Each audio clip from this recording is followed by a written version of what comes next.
Happy New Year, Storyhill. Well, I don't know about you, but when I drive by our construction site here on South Main Street in Davidson, I get excited. Maybe you do too.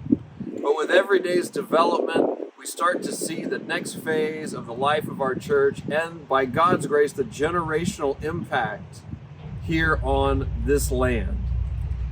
But we're going to be tempted throughout this year to think that it's the construction crew who is building the church, when in fact that's our calling, to build the church. The building is a tool for long-term vibrant ministry rooted in this community. But it's not the Holy Grail, it won't solve all our problems, and it's certainly not the church. The church is people engaged in a team sport. Storyhill Church is a partnership of hundreds of people unified by the purpose of pushing out the hope and mercy of Jesus. This is going to be an outpost for the hope and mercy of Jesus, and also a launching pad for the hope and mercy of Jesus. Our partnership does incredible things in the lives of people, and I'm sure you can put some names and faces to that reality. Now, if you look around on Sundays, you've probably noticed we are a larger church than we used to be. And as I told you, the report I ran bears this out, that there are over 800 people engaged in the community groups, the serving teams, the Bible studies, the retreats of the church. That number was not quite 600 just 2 years ago. So we are a bigger church, and we're feeling more the pace of change that can come with size.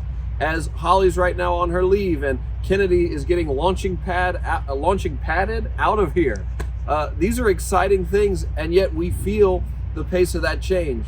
One challenge I've sometimes seen in larger congregations is what you would call a bystander syndrome, where the ministry of the church is done only by the clergy or a handful of overburdened souls. We will continue, even as a larger church, to choose against that path, and instead to say the ministry of our church is owned by all of us living and working in community. We will continue to encourage one another, find a way to serve, to give, to invite one more person to come see Jesus, and to join us, to join you in community.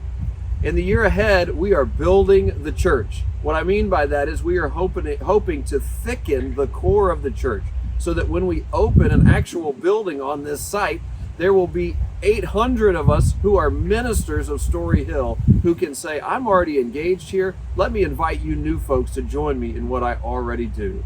As this happens, we will remember yet again why we call our members ministry partners, partners in ministry. Ephesians chapter 1, verse 3 says that I thank God every time I think of you. And in all my prayers for all of you, I always pray with joy because of your partnership in the gospel from the first day until now. This partnership has blessed my life, hopefully blessed your life, blessed a number of people's lives. To the extent it has, may you and I keep engaging in this partnership or find new ways to engage in the partnership of Storyhill in the year ahead, as all together we build the church while the construction crew builds up a tool for long-term ministry.